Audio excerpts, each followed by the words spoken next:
Hey guys, good morning. It is March 7th, 2022, and today we're finishing up chapter 17 in Genesis.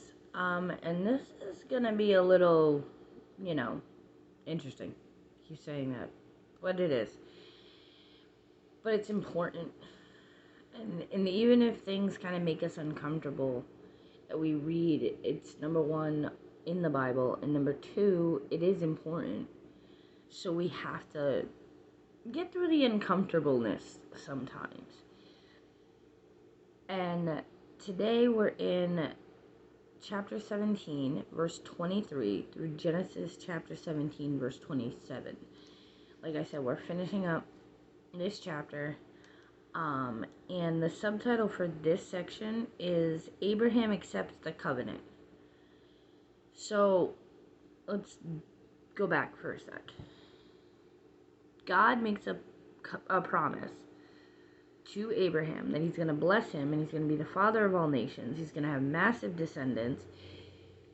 And he can't figure out how that's going to happen because Sarah's barren. So they concoct this plan to impregnate Hagar, Sarah's servant, to have this child that God is promising.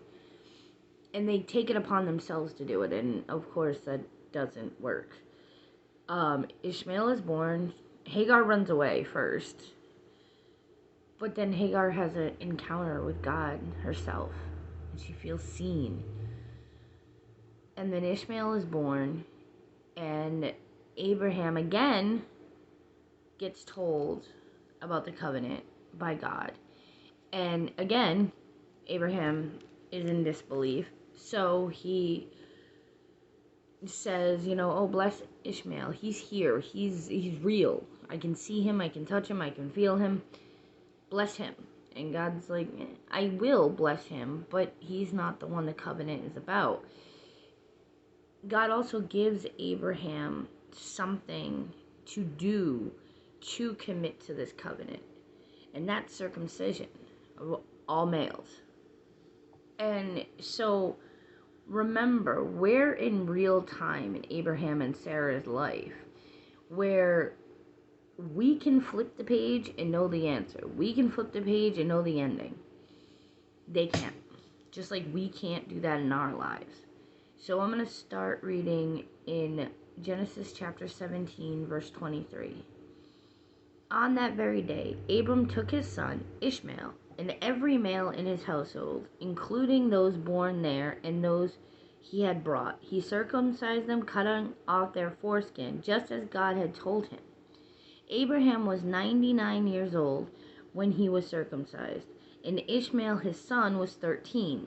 Both Abraham and his son Ishmael were circumcised on the same day, along with all the other men and boys in the household, whether they were born there or born as servants. All were circumcised with him. So this is a little wonky. Not really, but kind of is.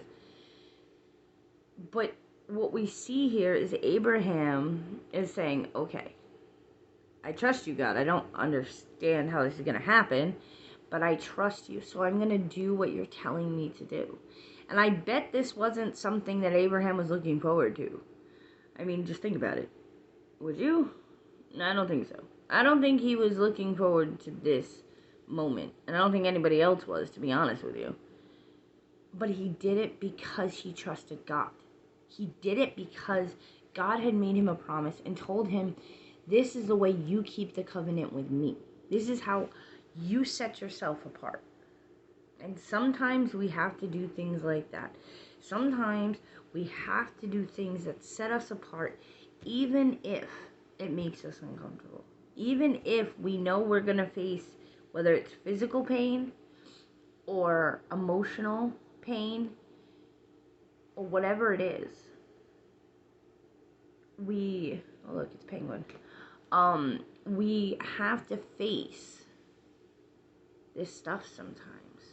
And it might be a painful conversation. It might be a realization that the things you believe aren't the things that are truth. It may be sacrificing something. It may be, telling your children that they have to sacrifice something, and they may not understand. I mean, I don't know if Ishmael understands what's going on. He's 13. And I don't know how old some of these kids are, but they are told they have to do something. And it's not comfortable. They don't enjoy it. They're not looking forward to it. They're probably even a little nervous about it or scared. But they do it because Abraham is so confident that he does it himself.